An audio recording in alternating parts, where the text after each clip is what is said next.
ओम श्री सच्चिदानंदाय नमः। एक रोज इरशाद हुआ कि देश काल क्रिया और द्रव्य के मुताबिक यानी अनुसार इंसान की उम्र होती है। जिसकी क्रिया व चेष्टा शास्त्र के मुआफिक यानी अनुकूल होती है, उसकी उम्र भी पूरी होती है। कलयुग में इंतहा यानी सीमा उम्र की 120 वर्ष रखी है और मरते वक्त जीव को अपने कर्मों के मुताबिक दुख सुख होता है। जीव की मौत 3 प्रकार की होती है। एक मूर्ख की, दूसरी धारणाभाषी की, तीसरी ज्ञानवान की। पहले ज्ञानवान का शरीर सुख से छूटता है और उसके प्राण ब्रह्म में लीन हो जाते हैं और यह देह मुक्त होता है। दूसरे धारणाभाषी, यह मूर्ख भी नहीं और ज्ञानवान भी नहीं। ये जिस इष्ट देव की धारणा करते हैं, मरने के बाद उस देवता के लोक में समा जाते हैं। जो ब्रह्म अभ्यासी हैं लेकिन पूरी दशा को नहीं पहुँचे, उनका शरीर सुख से छूटता है, सुषुप्ति हो जाती है और फिर सुख भोग कर आत्म तत्व हो पाता है। तीसरे, जब मूर्ख मरने लगता है तो उसको बड़ा कष्ट होता है। मूर्ख वही है जिसकी अज्ञानियों की संगत है, जो शास्त्र के मुआफिक नहीं चलता और हमेशा विषयों की तरफ दौड़ता है और पाप कर्म करता है। ऐसा मनुष्य जब मरने लगता है तब पदार्थों से आवरण अर्थ वित्त जो संबंधित थे उनसे वियोग होने लगता है और गला रुक जाता है, आंखें फट जाती हैं, शरीर की शोभा बिगड़ जाती है और प्राण नाड़ियों से निकलते हैं। जिन अंगों से तादात्म्य संबंध हुआ था और पदार्थों से बड़ा स्नेह था, उनसे वियोग होने लगता है। शब्द पदार्थ भ्रम से उल्टे भासते हैं। पृथ्वी आकाश रूप और आकाश पृथ्वी रूप भासते हैं। बड़ी वर्तलाभ हालत में पड़ जाता है और चित्त की चेतनता ज्यों ज्यों घटती जाती है, त्यों त्यों पदार्थ के ज्ञान से अंधा होता जाता है।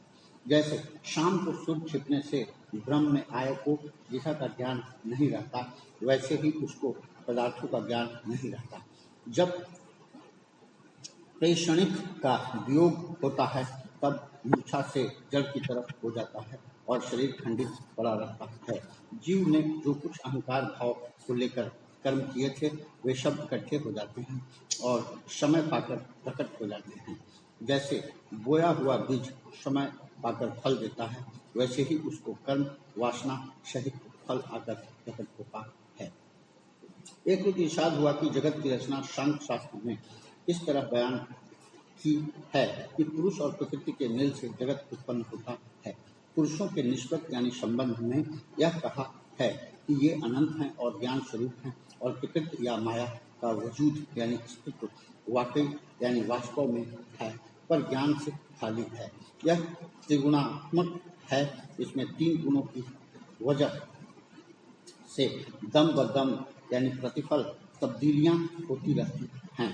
मन की गतियां यानी कैफियतें नफ्स बदलती रहती हैं। स्थूल सूक्ष्म सूरत बदलती रहती है। ये सब माया हैं। तमोगुण से स्थूल सूक्ष्म शरीर, मुख और निद्रा जड़ चीजों की सूरत इख्तियार करते हैं। रजोगुण से काम करने वाली शक्ति या कुव्वत की सूरत में इसका इजहार होता है। शतुगुण से कैफियतें नफ्स बन जाती है। जिस वक्त ये तीनों गुण हालते एताल यानी साम्यावस्था पर होते हैं, उसे प्रकृति की साम्यावस्था कहते हैं। इसमें उत्पत्ति मुमकिन नहीं, इसको प्रलय की हालत समझना चाहिए। ख्वाबे गफलत यानी मोह निद्रा में इंसान की भी एक हालत होती है। प्रकृति की दूसरी अवस्था का नाम प्रधान है, जिसमें एक गुण गलबा पाकर दूसरे दोनों गुणों को दबा लेता है। ख्वाबे गफलत से बेदार होकर इंसान महसूस करता है कि वह हालत बेखबरी की जो ख्वाबे गफलत में थी जाती रही और वह वाइल्म है, लेकिन वह क्या है और उसको किस बात का इल्म है यह मालूम नहीं होता। यह महज यानी मात्र प्रकाश या ज्ञान की हालत है। यह प्रकृति की दूसरी अवस्था है। इसमें शतुगुणी ज्ञान प्रधान है। इसको बुद्धि या महत कहते हैं, लेकिन यह बुद्धि अहंकार से खाली है, सिर्फ ज्ञान की हालत है। इस हालत के बाद उसको खुदी या अहंकार का एहसास होता है, यानी एक मैं ज्ञान स्वरूप ज्ञाता यानी आलिफ हूँ और दूसरी संसार के यानी मालूम, जो मुख्तलिफ अशकाल यानी रूपों में अपने से अहदा वजरिया तन मात्रा यानी इंद्रियों के महसूस होता है। अहंकार मूल प्रकृति का कार्य है, इसलिए इसमें भी 3 गुण मौजूद रहते हैं और यह अहंकार सतोगुण के लिहाज से मन की सूरत पकड़ता है, रजोगुण की वजह से ज्ञान इंद्रियों और कर्म इंद्रियों की सूरत इख्तियार करता है और वह लिहाज तमोगुण के तन्मात्रा यानी पंच महाभूत पैदा करता है, जिनको मसाला समझना चाहिए। उनसे जड़ चीजें और अज शाम यानी शरीर बनते हैं। कर्म इंद्रियां इस मसाले में काम करने वाले और ज्ञान इंद्रियां उसके असरात को मन के पास ले जाने वाली कले या औजार या शक्ति हैं। मन अंतःकरण यानी नफ्स की एक कैफियत यानी दशा और अंदरूनी यानी भीतर आला यानी यंत्र है, जिसका फेल यानी कर्म संकल्प विकल्प है और गौर के बाद विषय को अहंकार के सामने पेश करता है। अहंकार बुद्धि के सामने और बुद्धि निश्चय करके पुरुष के सामने पेश करती है। मूल प्रकृति बुद्धि, अहंकार, मन 5 ज्ञानेंद्रियां यानी कान, खाल, आँख, जबान, नाक, 5 कर्मेंद्रियां यानी बोली, हाथ, पैर, उपस्थ, गुदा, 5 तन्मात्रा यानी शब्द, स्पर्श, रूप, रस, गंध, 5 महाभूत यानी आकाश, वायु, अग्नि, जल, पृथ्वी, ये कुल 24 तत्व हुए। ज्ञान स्वरूप पुरुष मिलकर सांख्य के 25 तत्व हुए। इसमें ज्ञान स्वरूप पुरुष तो करता है, न कारण है, न कार्य, अलबत्ता भोगता, यानी इन तमाशों का लुत्फ लेने वाला है, मगर वह करता यानी फाई नहीं। मूल प्रकृति सिर्फ इल्लत यानी कारण है, बुद्धि और अहंकार कारण यानी इल्लत है और कार्य यानी मालूम भी है। ज्ञानेन्द्रिय, कर्मेंद्रियों और तन्मात्रा सिर्फ कार्य यानी मफूल ही हैं। पिंड और ब्रह्मांड दोनों की रचना का यही कायदा है। एक इस खाकसार यानी तुच्छ ने अर्ज किया कि श्री महाराज ब्रह्म विद्या यानी इल्म इलाही क्या है। हुजूर यानी शिव ने फरमाया कि जिस इल्म यानी ज्ञान से ब्रह्म को जाने, दरअसल निज स्वरूप की दरियाफ्त का नाम ब्रह्म विद्या है।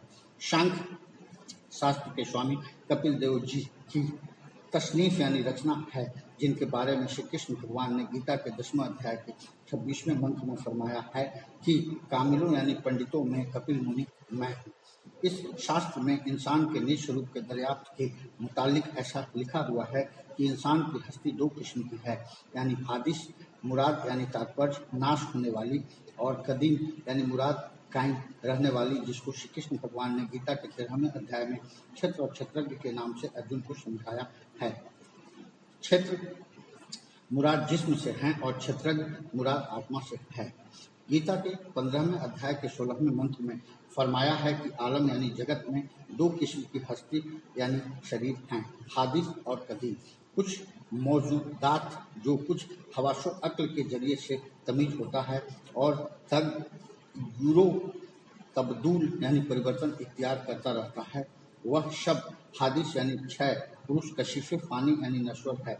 जिस हस्ती पर फना और तब्दील का इतलाक यानी प्रभाव नहीं हो सकता, जिसकी हकीकत सिर्फ अशराक यानी वजूद की हालत में दरियाफ्त होती है, वह कदीम यानी अक्षर पुरुष लतीफ़ और लाफानी यानी अमर है।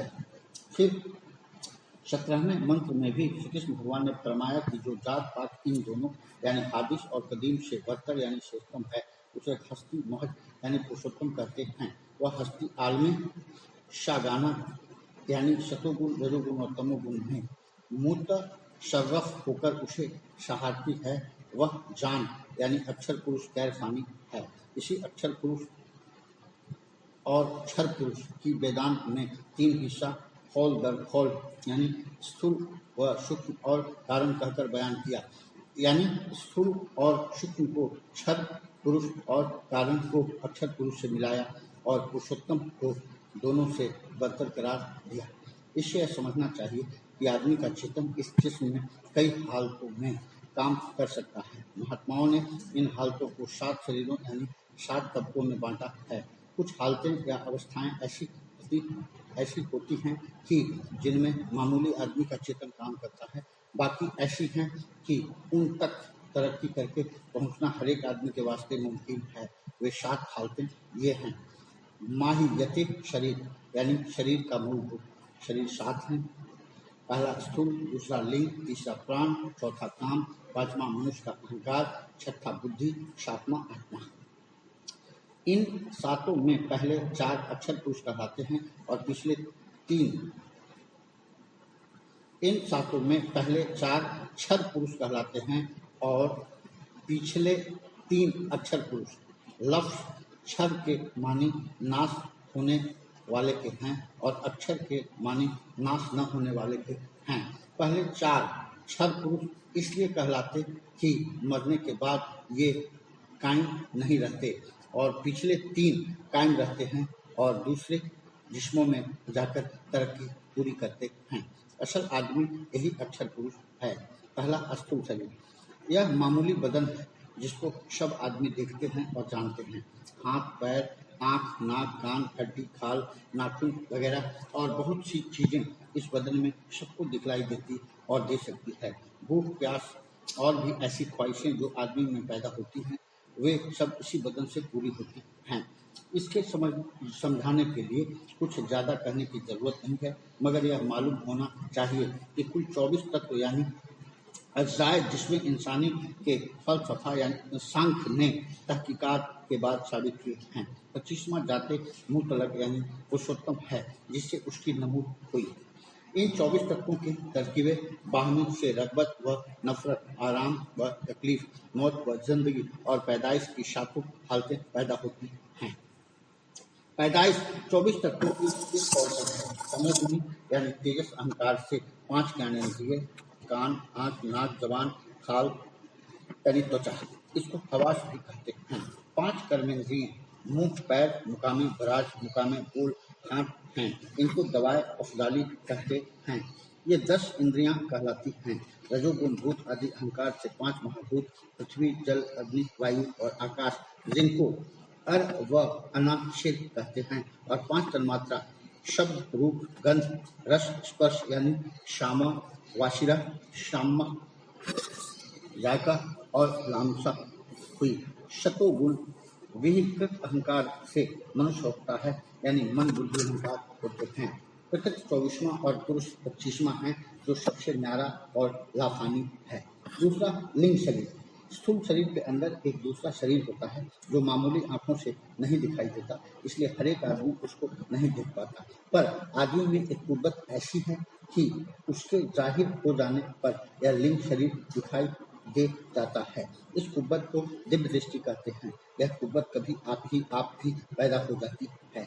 कोई आदमी अपनी मर्जी के खिलाफ भी कभी ऐसी सूरतें देखते हैं जो स्थूल लोक की नहीं होती हैं, लेकिन योगाभ्यास से यह कुव्वत पैदा भी की जा सकती है। अब इस लिंग शरीर की बाबत यह समझना चाहिए कि यह स्थूल शरीर का पूरा नमूना है। स्थूल शरीर इसी के सांचे पर ढला है। यह भी कहा जा सकता है कि लिंग शरीर स्थूल शरीर की पूरी तस्वीर है।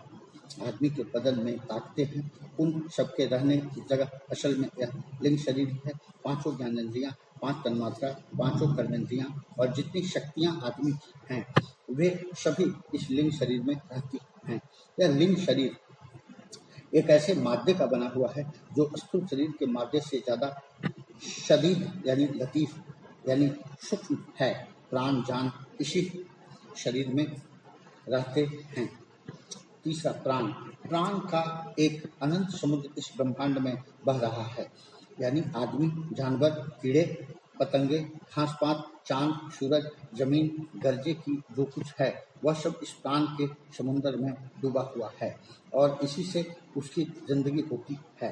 हर एक चीज अपनी जरूरत के मुताबिक इस प्राण के समुद्र में से कुछ थोड़ा सा घसीट लेती है और इसी प्राण से हर एक चीज की खास सूरत कायम रहती है और उसकी जिंदगी का काम पूरा होता है। यानी जो कुछ त्रिलोकी में कायम है वह सब प्राण के वश में है। यह माँ की तरह बेटों की हिफाजत करता और हमारे लिए लक्ष्मी और बुद्धि देता है। लक्ष्मी से मतलब जिस्मानी खूबसूरती और दौलत वगैरह हैं। जिस्म की वह हालत जो दौलत को खींचती है वह भी प्राण की एक खास सूरत है। प्राण अग्नि है, यह सूरज है, यह बादल है, यह हवा है, यह जमीन है, यह शब्द है, यह अमृत है। मतलब यह है कि कोई भी चीज ऐसी नहीं है जिसके कयाम के लिए प्राण का जुज जरूरी नहीं है। अपनी अपनी जरूरत के मुताबिक सब चीजें प्राण का एक जुज खींचकर कायम रहती है। चौथा काम के लफ्ज माने ख्वाहिश के हैं, जज्बा भी इसको कहते हैं। यह वह जुज़्व इंसान का है जिसकी वजह से कुल महसूसात की ख्वाहिश आदमी के दिल में पैदा होती है।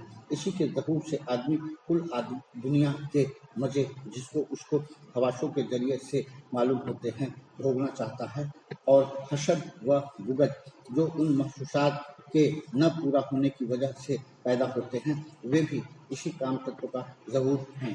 यह काम तत्व इब्रानी हकीमों यानी दार्शनिक का नफ्से अम्मारा यानी कामावेग है। यह असली हैवान है। यह काम तत्व प्राण तत्व के साथ मिलकर इंसान के जिस्म में इसमी जान या नस्फ़े हैवानी होता है जिसकी कुव्वत इसी में रहती है। हवास यानी इंद्रियां इसी के ज़हूर से काम करते हैं। जब आदमी में हैवानी मोहब्बत का जोर होता है या गुस्सा होता है तो इसका चेतन इसी काम के तबका पर होता है। श्रीमद् भागवत गीता में भी काम की हस्ती मानी गई है। अर्जुन ने सवाल किया कि यह पुरुष किसके उकसाया हुआ पाप करता है, क्योंकि यह खुद तो पाप करना नहीं चाहता है। ऐसा मालूम होता है कि कोई जबरदस्ती इसको पाप में लगा देता है। इसके जवाब में श्री कृष्ण भगवान ने कहा है कि यह काम है, यह क्रोध है जो रजोगुण से पैदा होता है। यह बड़ा खाने वाला है, यह पापी है। इसको इस दुनिया में दुश्मन जान। इस काम ने जो हम सबका दुश्मन है ज्ञान को ढक रखा है। अर्जुन, यह काम रूप ही ऐसी आग है जो मुश्किल से ठंडी होती है। यह काम तत्व काम रूप भी कहलाता है। यह ख्वाहिशों की आग ऐसी जबरदस्त है कि जो इसके सामने आवे वही भड़क उठता है। यह आग ख्वाहिशों के पूरा होने से बढ़ती है, किसी वक्त ठंडी नहीं होती। सांख्य योग दर्शन में इस काम तत्व को इंद्रिय के नाम से मौसूम यानी संबद्ध किया है, जो रजोगुणी या तेजस अहंकार से पैदा होता है। ज्ञान इंद्रिय तत्व ही से पैदा होता है, इसलिए ये खास ज्ञान पैदा करने वाली इंद्रियां ज्ञानेंद्रियां कहलाती हैं। ये ज्ञानेंद्रियां तन्मात्रा में अपना मुकाम पैदा करके इंसान का सूक्ष्म शरीर बनाती हैं, और इस सूक्ष्म शरीर की शक्ति से स्वरूप या लिंग शरीर और फिर उसके नमूने पर स्थूल शरीर बनता है। जब बाहर की किसी चीज का इंद्रिय के साथ ताल्लुक होता है तो उस इंद्रिय की रगों में हरकत पैदा होती है। यह हरकत स्वरूप में पहुंचती है और स्वरूप से सूक्ष्म शरीर में पहुंचती है। वहाँ इंद्रिय तत्व के जरिए से मन को इसका ज्ञान होता है। असल में काम तत्व और इंद्रिय तत्व एक ही है। श्रीमद् भगवद गीता में लिखा है, इंद्रिय का उसके विषय में राग और द्वेष खूब कायम है, उनके वश में नहीं आना चाहिए। वे इसके लिए डाकू हैं। इंद्रिय का काम ज्ञान और कर्म है, मगर ये इंद्रिय महसूसात की तरफ कुदरती तौर पर माई यानी प्रवृत्ति होती है, जैसे लोहा चुंबक की तरफ कुदरती तौर पर खींचता है। इस प्रवृत्ति से भी द्वेष काम क्रोध है। इसलिए साफ जाहिर है कि काम तत्व इंद्रियों में वजादे खुद मौजूद हैं, और जब भी कोई काम इंद्रियों का होता है तो इस तत्व का ज़हूर होकर इंद्रियों का विषय से ताल्लुक बढ़ता जाता है। जब यह काम तत्व मन के साथ मिलता है तो काम मनुष्य के नाम से पुकारा जाता है।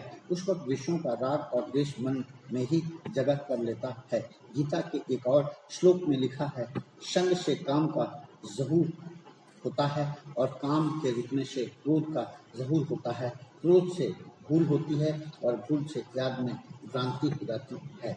संग के माने इंद्रियों के विषय से मिलने के हैं। इसका मतलब यह है कि जब इंद्रियां विषय से मिलती हैं तो काम का ज़हूर हो जाता है, यानी उससे मिलने की ख्वाहिश पैदा हो जाती है।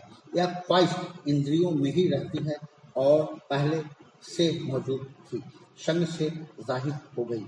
जब किसी चीज के मिलने की ख्वाहिश हो गई और वह न मिली तो क्रोध पैदा हुआ। ये राग द्वेष ही है। मरने के बाद जब पुरुष इस स्थूल शरीर और स्वरूप को छोड़ देता है तो इस काम तत्व का शरीर होता है।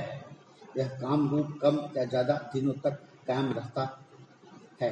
अगर जिंदगी की हालत में शहवत, राग और द्वेष गज़ब और उनकी मुख्तलिफ सूरतें हैवानी मोहब्बत, गुस्सा यानी क्रोध, हसद यानी ईर्ष्या, लालच और ऐसी ही और ज़हूर यानी प्रकाश बहुत भड़कते रहे हैं और इसीलिए बहुत जानदार हो गई हैं।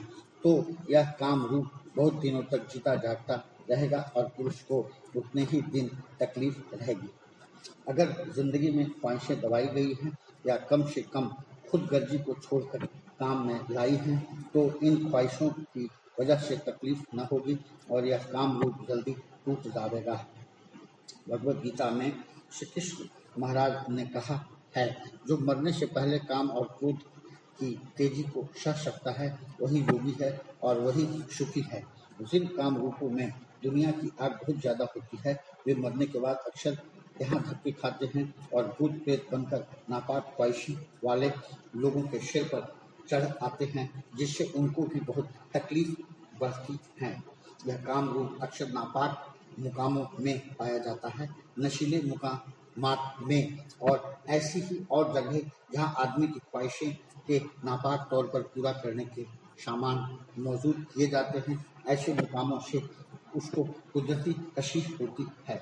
बहुत से नापाक मर्द और औरतें इन्हीं काम रूपों को सहते हैं और जब यह प्रेत उनके सिर पर आता है तो सिर हिलाते हैं और भेंट सदका के नाम पर खा पी जाते हैं। ऐसे लोगों से बचना ही अच्छा है। यह नापाक काम रूप अक्सर कमजोर और वैसे ही ख्याल वाले मर्दों और औरतों के सिर पर चढ़ाते हैं और उनको बहुत भी यानी तंग करते हैं। यह काम रूप इसी बुरी हालत में बहुत ज़्यादा देर तक रह जाता है, जिससे आगे की राह खोटी होती है और गुनाहों की गठरी भारी हो जाती है।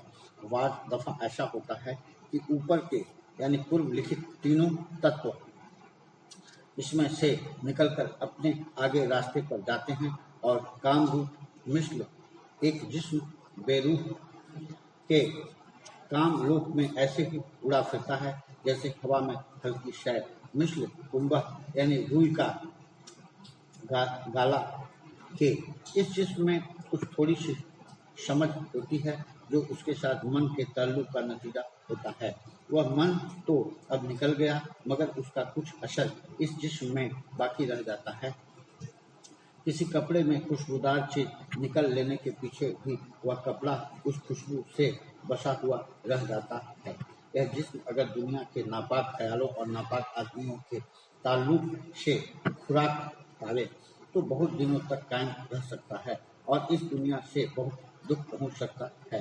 ज्यादातर नापाक प्रेत की सूरत में यही जाहिर होता है और उसको अक्सर यह ताकत होती है कि इधर उधर के लोगों के ख्याल पकड़कर उसके वसीले से लोगों को बतलावे और धोखा दे दे कि उन लोगों के पुराने रिश्तेदार भी भूतने हो गए हैं।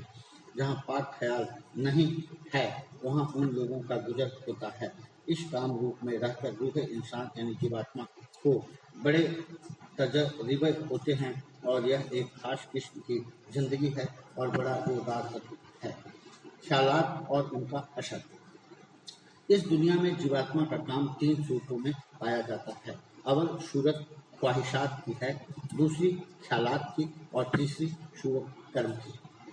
ख्वाहिश से ख्याल पैदा होता है और जबकि ख्याल जोरदार हो जाता है तो कर्म इंद्रियों से कर्म किया जाता है। जैसा कि उपनिषदों में तहरीर यानी लिखा है कि इंसान ख्वाहिशात का ही बना हुआ है। जैसे उसकी ख्वाहिश है वैसा ही उसका ख्याल है, जैसा उसका ख्याल है वैसा ही काम करता है और जैसा काम करता है वैसा ही वह हासिल करता है। इस मौका पर जीवात्मा की दरमियानी सूरत यानी ख्यालात और उनके असर पर भी बहस है।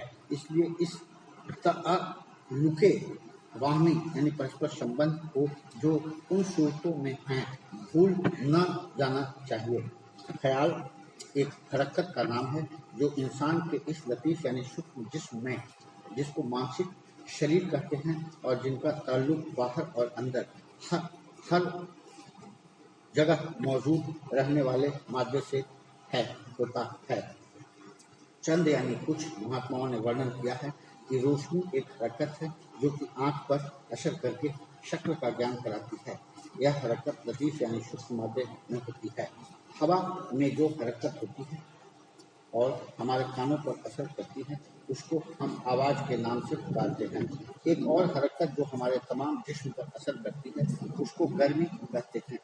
इसी तरह इस लतीफ़ मादा की हरकत इंसान के दिमाग पर जो एक आला है मानिंद कान, आँख, नाक वगैरह के असर करती है, उस हरकत का नाम ख्याल है।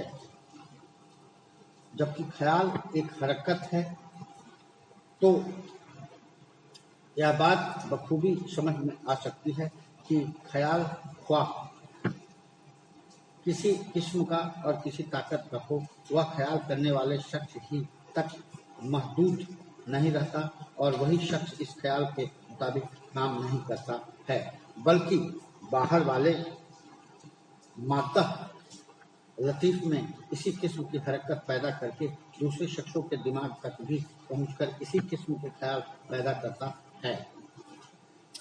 इस ख्याल की जिंदगी उसकी तेजी और सफाई पर मुनहसिर यानी निर्भर है। जिस कदर तेज और साफ ख्याल होता है उतना ही उसका असर ज्यादा और देरपा होता है। यही वजह है कि जो हम देखते हैं कि बहुत से आदमी बिला यानी बिना सोचे समझे एक काम के पीछे लग जाते हैं क्योंकि दूसरे शख्स के ख्याल से उनको उनको उस काम के करने का ख्याल पैदा हो जाता है। इस बात को समझने के लिए कि ख्याल की हरकत जिस जगह पर पैदा हुई वहाँ पर ही खत्म नहीं हो जाती, बल्कि बाहर वाले मादा लतीफ़ में जहाँ तक उसका फैलाव है इसी किस्म की हरकत पैदा करती है। यह मिसाल काफ़ी होगी, जैसे एक बड़े भारी तालाब में किनारे पर ख्वाब यानी चाहे बीच में एक कंकर फेंका जावे जो काफी हरकत पानी में उस जगह पैदा कर दे तो देखने वाला उस हरकत को तमाम पानी में फैलता हुआ देखता है और यह भी देखता है कि वह हरकत जो कि शुरू में दूसरे किनारे तक पहुंच गई थी फिर वापस होकर उस जगह पर आती है। इस तरह पर कुछ अर्सा तक हरकत इस पानी में रहती है और बाद में गायब हो जाती है। बैन भी यानी इसी प्रकार यही हाल ख्याल का है। मिसाल दिगर यानी एक आवाज़ जो हवा में हरकत है जिस वक्त पैदा होती है वहीं पर नहीं रह जाती बल्कि वहाँ तक हवा में हमारे कान उसको सुन सके फैल जाती है। तोप की आवाज़ चारों तरफ बहुत दूर तक सुनाई देती है और अक्सर मौकों पर दोबारा शवारा सुनाई देती है। जिस तरह की पानी की लहरें लौटती हैं यह हरकत भी लौट जाती है। दोग्य उपनिषद में तहरीर यानी लिखा है कि इंसान ख्याल का बना हुआ है। जैसा इंसान इस दुनिया में ख्याल करता है वैसा ही यहाँ से चले जाने यानी इस जिस्म को छोड़ने के बाद हो जाता है।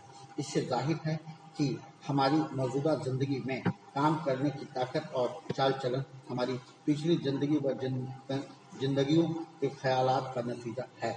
हमारे इस वक्त के ख्यालात आइंदा जिंदगी के चाल चलन और काम करने की ताकत को पैदा करेंगे, यानी जैसा इंसान ख्याल करता रहता है वैसा ही बन जाता है।